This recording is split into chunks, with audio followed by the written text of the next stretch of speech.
So good evening. आज हम series आगे हम कंटिन्यू करेंगे। मैं इस चैप्टर का फर्स्ट चैप्टर का ऑफ एनसीईआरटी बुक क्लासिक्स एक वीडियो में बना चुका हूँ। लेकिन उस वीडियो में जब मैंने उस वीडियो को दोबारा सुना तो उसमें वॉइस बिल्कुल कम आ रहा था। जब मैंने उस वीडियो को इनकोड करा था तो वॉइस तो बहुत अच्छा था, लेकिन जब पता नहीं उसमें वॉइस का क्या इशू हो गया था। आप उसको अपना ईयरफोन हेडफोन लगा के उसको सुन सकते हैं। तो आज मैं इसका दूसरा पार्ट करूँगा and after that I will check it out कि what exactly issue is there, right. तो आज हम यहाँ से शुरू करेंगे finding out about the past. देखो, हम अपने पास्ट के बारे में कैसे फाइंड आउट कर सकते हैं। अब वो जो रशीदा का जो क्वेश्चन जो था, वो जो हमने बात करी थी लॉन्ग लॉन्ग ईयर एगो, अब उसके बारे में हमको कैसे पता चलता है, वो उसका हमको यहाँ से पता चलेगा। और इस वाले पैराग्राफ में बहुत ज़्यादा इंपॉर्टेंट है और एग्जाम्स में क्वेश्चंस आने की पॉसिबिलिटी बहुत ज़्यादा है। देखो, ऐसे बहुत ज़्यादा ऐसे सेवरल वेज हैं जहाँ से हम अपने पास्ट को हम फाइंड आउट कर सकते हैं। और एक तो उसमें यह है कि हम बुक्स को हम सर्च आउट कर सकते हैं, बुक्स को हम सर्च आउट कर सकते हैं जो बहुत साल पहले लिखी थी। अच्छा, जो बुक्स बहुत साल पहले लिखी थी उनको हम बोलते हैं मैन्युस्क्रिप्ट। ये इंपॉर्टेंट है, कई बार यहाँ से क्वेश्चन आया है। तो ये आपको यहाँ पर ये पता होना चाहिए कि मैन्युस्क्रिप्ट होता क्या है। देखो, मैन्युस्क्रिप्ट इसका मतलब ये होता है, क्योंकि मनु का मतलब होता है, ये जो मनु जो है इसका मतलब होता है hand. So mean these books were written by hands, right. ये हैंड से, हाथ के द्वारा इन बुक्स को लिखा गया था। और ये लैटिन वर्ड, ये जो मनु जो है ये लैटिन वर्ड है। तो यहाँ से क्वेश्चन आपका सीधा आता है कि मैन्युस्क्रिप्ट क्या है। मैन्युस्क्रिप्ट जो है वो हाथ के द्वारा लिखा गया है, और ये जो मनु शब्द जो है ये लैटिन है, और मनु का मतलब होता है हाथ। और ये कहाँ पर लिखी जाती थी, ये पाम लीफ पर लिखी जाती थी। और उसके बाद ये स्पेशली ये प्रिपेयर्ड होती थी bark of a tree known as the birch which grown in the Himalaya. तो पेड़ों में ये जो वर्ज नाम से उसको जाना जाता है।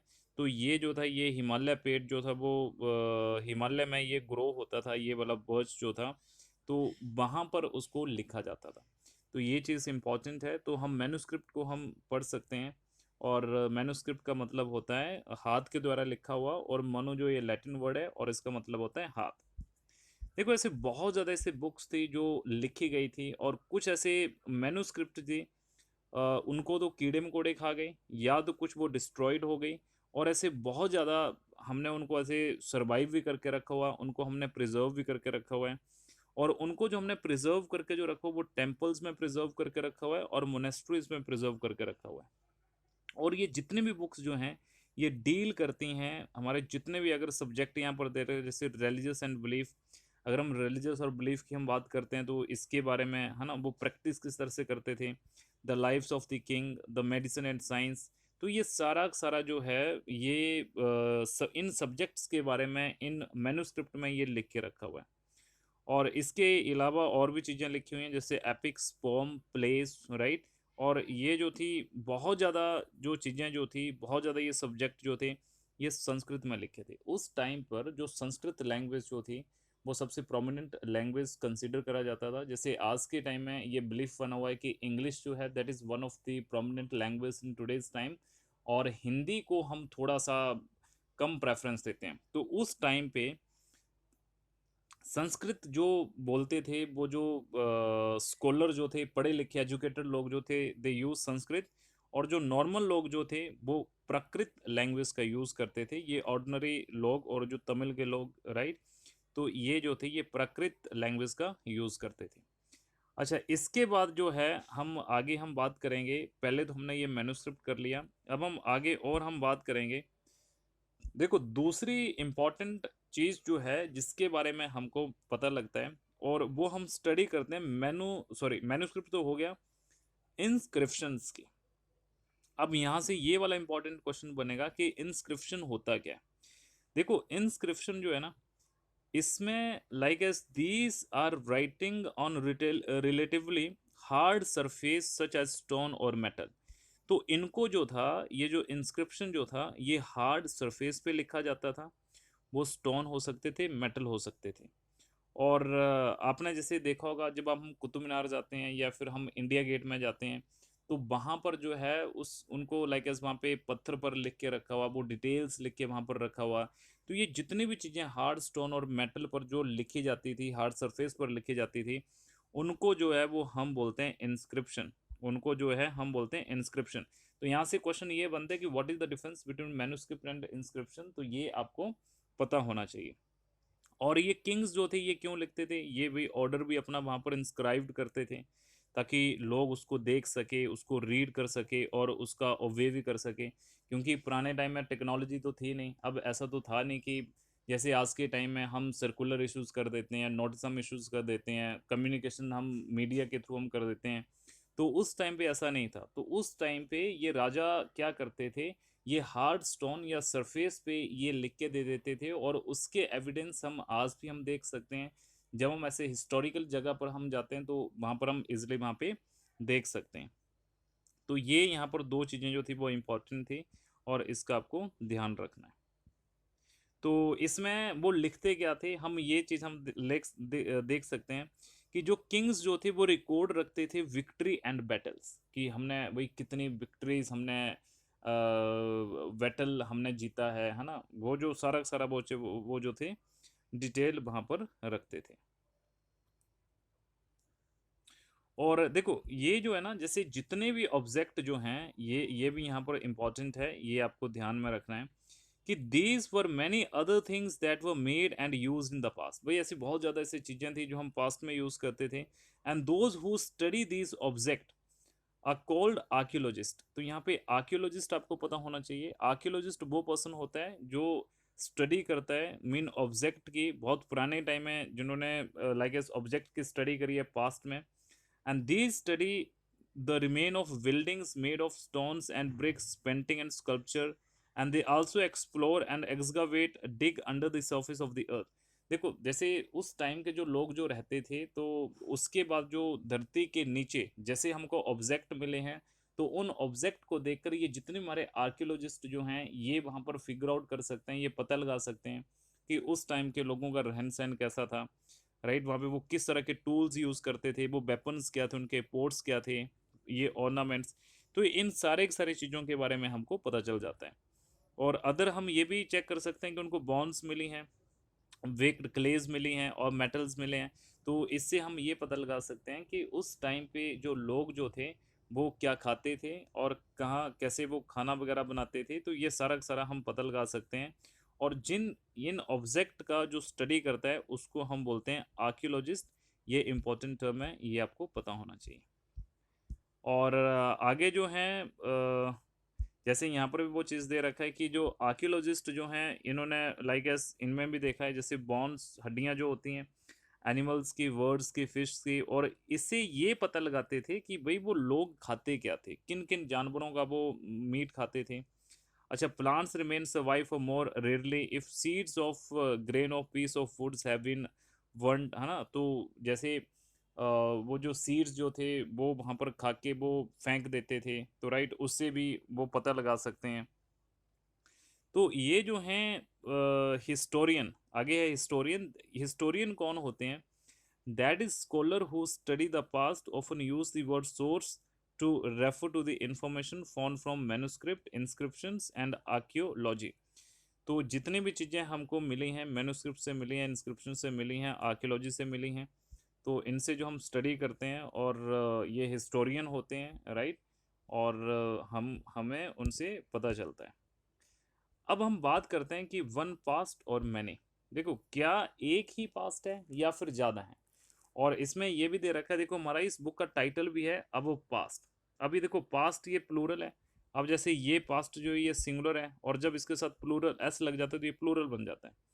तो we have use the word past in plural to draw attention to the fact that past was the different for different group people। अब देखो ये पास्ट जो है ना ये अलग अलग लोगों के लिए अलग अलग रहा है। एग्जाम्पल अगर मैं आपको यहाँ पे दूं, जैसे द हर्डर ऑफ और फार्मर वो different from those of Kings and queen's. अब देखो जो हर्डर और फार्मर जो हैं उनके लिए पास्ट अलग से रहा है, जो किंग्स एंड क्वींस जो थे उनके लिए पास्ट अलग से रहा है।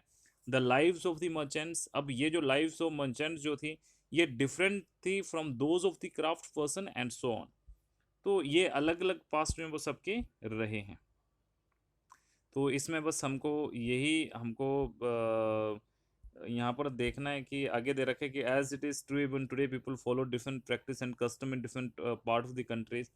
और आज के टाइम हम देखते हैं कि हमारा देश जो है एक सेकुलर कंट्री है, और यहाँ पर कोई धर्म जो है वो प्रोमिनेंट नहीं है। हम हर धर्म को इक्वल इम्पोर्टेंस देते हैं, और हर धर्म के लोग जो हैं वो अलग अलग अपना रिलीजियस अपना बिलीफ उनके बने हुए हैं, और अपने कस्टम रिचुअल ट्रेडिशंस को वो उसको लाइक एस प्रैक्टिस करते हैं। तो हर तरह की अलग अलग है। जैसे अगर यहाँ पे मैं एग्जांपल दूं, जैसे एक एग्जांपल यहाँ पर दे रखा है कि जो अंडमान आइलैंड वाले लोग जो हैं उनका मेन खाना क्या है, उनका मेन खाना फिशिंग है, राइट, और हंटिंग है, और वो अपना फॉरेस्ट से भी प्रोड्यूस करते हैं। लेकिन जब हम सिटीज़ की हम बात करते हैं तो इनका मेन क्या है, सप्लाईज ऑफ फूड, तो वहाँ पे फूड की सप्लाईज होती हैं और अदर इन चीज़ों के ऊपर डिपेंड है। तो यही चीज़ है, इसमें आपको बस इतना सा ध्यान रखना है। और आगे अगर हम बात करते हैं, यहाँ पर हम डेट्स की हम बात करते हैं कि व्हाट डू डेट्स में। अब देखो, आज के टाइम में तो हम नॉर्मली अगर हम बात करेंगे तो हम बोल देते हैं भाई ये डे है, ये मंथ है, और ईयर है ना। जैसे आज जो है व्हाट इज डे टुडे, आज जैसे है हम बोल देते हैं कि भाई ये 13 है, और ये 05 मंथ चला है, और 2023 चला है, राइट। तो these year are counted from the date generally assign to the birth of Jesus Christ. अच्छा, यहाँ पर इंपॉर्टेंट बात है, ये यहाँ से कई बार ये क्वेश्चंस भी आता है। तो ये जो डेट्स आपको जो दे रखी हैं, देखो, जेसस क्रिस्ट जो था ना, ये क्रिश्चियंस का लाइक एज ये फाउंडर था, he is the founder of Christianity. तो यहाँ पर आपको एक चीज़ आपको बिल्कुल ध्यान में रखनी है। देखो, आज की जो डेट जो है, अगर हम यहाँ पर हैं, आज हम यहाँ पर हैं, तो हिस्ट्री हमारी ऐसे पास्ट आई है। अब जैसे 2023 है, तो फिर 2020, राइट, फिर आपका ये 1800, फिर 1700, तो यहाँ कहीं जीरो आया। अब ये जीरो जो है, इस वाली डेट में हम इसका जो है वो जेसस क्राइस्ट का हम बर्थ मानते हैं। तो इस जीरो से आगे वाली जितनी भी डेट्स आएंगी वो आफ्टर द जेसस क्रिस्ट के जन्म के बाद वाली डेट्स आएंगी, राइट। और इसके पीछे अब देखो यहाँ पे माइनस में चलेगी। अब जब यहाँ पर माइनस में चलेगी तो यहाँ पर एक चलेगा, दो चलेगा, तीन चलेगा, और हिस्ट्री जो है वो हमारे यहाँ से शुरू होती है 2 मिलियन ईयर एगो। अब यहाँ से 2 मिलियन ईयर गो से हमारी हिस्ट्री जो है वो शुरू होती है। तो इसके अगर ये जेसस क्रिस्ट जो है, ये जो जेसस क्रिस्ट जो है, जेसस क्रिस्ट के यहाँ वाली जो डेट जो है, यहाँ वाली जो डेट जो है, इनको हम बोलते हैं AD. AD stand for anno domini. और इसके जो पीछे वाली जेसस क्रिस्ट जो है, यहाँ पर अगर हम जीरो माना तो इसके ये पीछे वाली जो डेट जो है, इसको हम मानते हैं बीसी, मतलब बिफोर क्राइस्ट। तो ये चीज़ जो है वो आपको ध्यान में रखना है। लाइक एज यहाँ पर दे रखा है कि 2000 mean 2000 year after the birth of Christ. तो ये जो है, ये जो क्रिस्ट का जो जन्म जो हुआ था, ये उसके बाद वाली डेट्स हैं। All dates before the birth of the Christ are counted backward and usually have the letter BC. ये अभी अभी हमने ऊपर ये करा, देखो ये वाला बीसी हो गया, ये पीछे वाला हो गया। और आगे अगर हम बात करेंगे तो जो आगे जो आएंगे, like as we refer to the date back from the present 200 year as starting point. तो ये पीछे वाली जो जैसे क्रिस्ट के पीछे वाली जो डेट्स आएंगी वो हमारी बीसी आएगी। और उसके बाद जो आगे वाली जो जितनी भी डेट होंगी वो हमारी एडी वाली डेट्स आएंगी। तो इसमें आगे भी लिखा हुआ है, राइट। यहाँ पर ये जो एक दे रखा है, ये इंपॉर्टेंट है ये। अब देखो यहाँ पर क्या दे रखा है कि BC stand for before Christ. BC stand for before Christ. You will sometime find AD before date, कहीं पर आपको एडी भी लगा होता है। जैसे यहाँ पर लगा होता है कि 300 एडी। अब ये 300 एडी का मतलब है कि जब ये क्राइस्ट का जब जन्म हुआ था, ये उसके बाद वाली डेट है। जब आपको 300 बीसी जब आएगा तो ये बिफोर क्राइस्ट वाली हैं, राइट। ये डेट माइनस में चलेगी। जैसे ये 300 हो गया, अब मैं बोलूँगा 300 बीसी, तो इसके बाद क्या आएगा, इसके बाद आएगा 299 बीसी। और जब 300 एडी है तो इसके बाद वाली डेट जो आएगी वो 301 एडी आएगी। ये आपकी बैकवर्ड में चलेगी और ये आपकी फॉरवर्ड में चलेगी, ये आपको ध्यान देना है। So AD stand for anno domini and meaning in the year of lord Christ. So 2012 can also be written as AD 2012, जो मैंने अभी आपको बताया। और कभी कभी हम इसको सीई भी बोल देते हैं, और CE used instead of AD. ये एक ही बात है, या तो हम सीई बोल देते हैं या तो हम एडी बोल देते हैं। और जो बीसीई जो है, बीसीई जो है, इसको हम बीसी के नाम से हम बोल देते हैं। और जो लेटर सी स्टैंड फॉर, इसको हम कॉमन इरा बोलते हैं। और बीसीई जो है इसको हम बोलते हैं before common Ira. And we use this term because the Christian era is now used in most countries of the world, and in India began using this form of dating from about 200 year ago। देखो ये important box है, ये आपको ध्यान में रखना है। तो अभी जल्दी से हम ये वाला हम देख लेते हैं, तो मैच कर लेते हैं। अब देखो, जब इस क्वेश्चंस को करने के बाद आपको पता चलेगा कि आपने कितने अच्छे से इसको सुना है। तो जब तक आपको ये समझ नहीं आएगा, you just watch this video once twice and thrice, right. देखो, अगर हम पहले वाली हम बात करते हैं नर्मदा वैली, तो हमने देखा था कि नर्मदा वैली में क्या हुआ करता था कि हंटिंग एंड गैदरर थे। नर्मदा वैली में क्या था, हंटर, ये जो थे हंटिंग एंड गैदरर। हमने देखा ना कि नर्मदा वैली में सबसे पहले लोग वहाँ पे हंटिंग और गैदरर कर रहे थे। अब जब हम मगध की हम बात करेंगे, तो ये जो मगध जो था, ये हमारा फर्स्ट किंगडम था, फर्स्ट बिग किंगडम था, जो आज के टाइम में बिहार में, तो ये इसके पास जाएगा। और ये जो गारो हिल्स जो हैं, गारो हिल्स जो हैं ये थी फर्स्ट सिटीज, राइट। गारो हिल्स जो थी ये फर्स्ट सिटीज थी, ये आपको पता होना चाहिए। ये जो गारो हिल्स जो थी ये फर्स्ट सिटीज थी। और इंडस एंड इट्स ट्रिब्यूटरीज, और इंडस एंड इट्स ट्रिब्यूटरी की अगर मैं बात करूं, तो ये हमारा जाएगा द फर्स्ट सिटीज, राइट। ये जो थी, ये सॉरी, ये इंडस एंड ट्रिब्यूटरी जो थी, यहाँ पे थोड़ा सा गलत हो गया है। गारो हिल्स का मैं आपको दोबारा से बताता हूँ, राइट। ये जो गारो हिल्स जो हैं, गारो हिल्स आपको जाएंगी अर्ली एग्रीकल्चर। यहाँ पे आपको पता होगा कि चावल की खेती हुई थी, राइट। ये जो गारो हिल जो है ये एग्रीकल्चर में सबसे पहले अर्ली एग्रीकल्चर जो हुआ था वो इन हिल्स में हुआ था।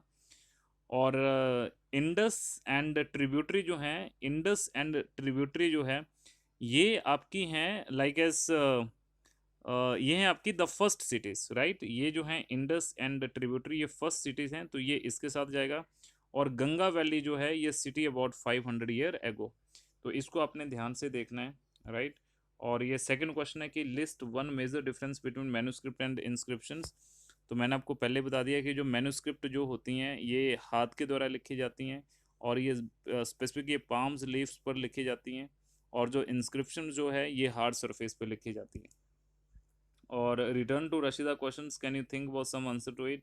तो ये आगे जो है वो आपको क्वेश्चंस करने हैं। Make a list of all object and archaeology, ये सारे सारे क्वेश्चन जो हैं you should have to search it out this all the questions. So I hope आपको ये वीडियो से आपको बहुत चीज़ें आपको सीखने को मिलेगी। जो पहले वाली जो मैंने वीडियो भेजी थी उसको आप ईयरफोन लगा के सुन लेना, और उसमें भी मैंने बहुत ज़्यादा इंपॉर्टेंट चीज़ें मैंने आपको बताई हैं। और जो किसी भी एग्ज़ाम्स की कोई आप तैयारी कर रहे हैं, चाहे आप वो सिविल की तैयारी कर रहे हो, चाहे फिर आप सीटेट की आप तैयारी कर रहे हो, या फिर कोई और कम्पिटिटिव एग्जाम की तैयारी कर रहे हो, तो वो सारे के सारे बच्चे जो हैं वो इस चीज़ को देख सकते हैं। Thank you.